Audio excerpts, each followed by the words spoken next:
اعوذ باللہ من الشیطان الرجیم، بسم اللہ الرحمن الرحیم۔ قبروں پر پھول اور چادر ڈالنا، دعا کرنا کیسا ہے؟ جائز ہے؟ اب یہ ہے کہ قبروں پر جائیں، والدین کی قبروں پر جا کر دعا کریں، اور بعض لوگ کہتے ہیں جی کہ قبر کو پکا نہیں کرنا چاہیے، خواتین کا قبرستان نہیں جانا چاہیے، اس لیے گناہ ہوتا ہے، مردے ننگے ہو جاتے ہیں۔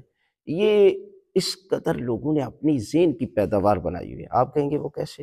اب میں دلیل کے ذریعے سمجھاتا ہوں کہ یہی لوگ جو اعتراض کرتے ہیں، وہی جب محرم آتا ہے، 9ویں اور 10ویں اور یہ سارے چھوٹے بچوں کو، خواتین کو، سب کو لے کر جاتے ہیں، انہیں پورا سال یاد نہیں آتا رہے کہ ہمارے والدین کی قبریں ہیں، ہمارے رشتہ داروں کی قبریں ہیں، جہاں جا کر جو ہے وہ فاتحہ پڑھنی چاہیے، لیکن کبھی نہیں جاتے۔ اور جب امام حسین علیہ السلام کی شہادت کا دن آتا ہے، ذکر حسین سے دور کرنے کے لیے لوگوں کو یہ قبرستان جاتے ہیں۔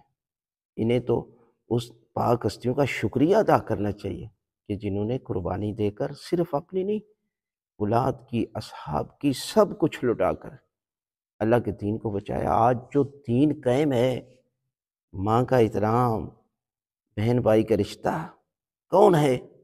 خدا کی قسم وہ یزیدی ہوگا کہ جو بہن بھائی کا نکاح کو جائز کرتا ہوگا۔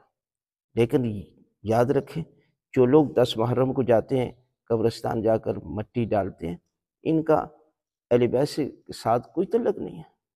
اس لیے کہ آپ کہیں کہ دیکھیں ایک بندہ فوت ہو جاتا ہے اور اس کے رشتہ دار کہاں ہوتے ہیں؟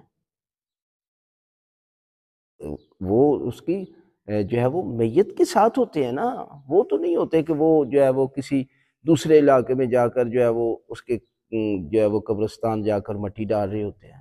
ایسا کبھی دیکھا نہیں گیا، عقل تسلیم نہیں کری۔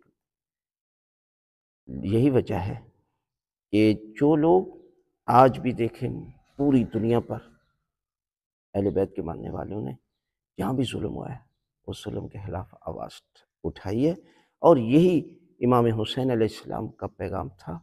اور ہر وقت کا یزید چاہے کوئی بھی ہو، اس کے خلاف اٹھنا یہ حسینیت کا کردار ہے۔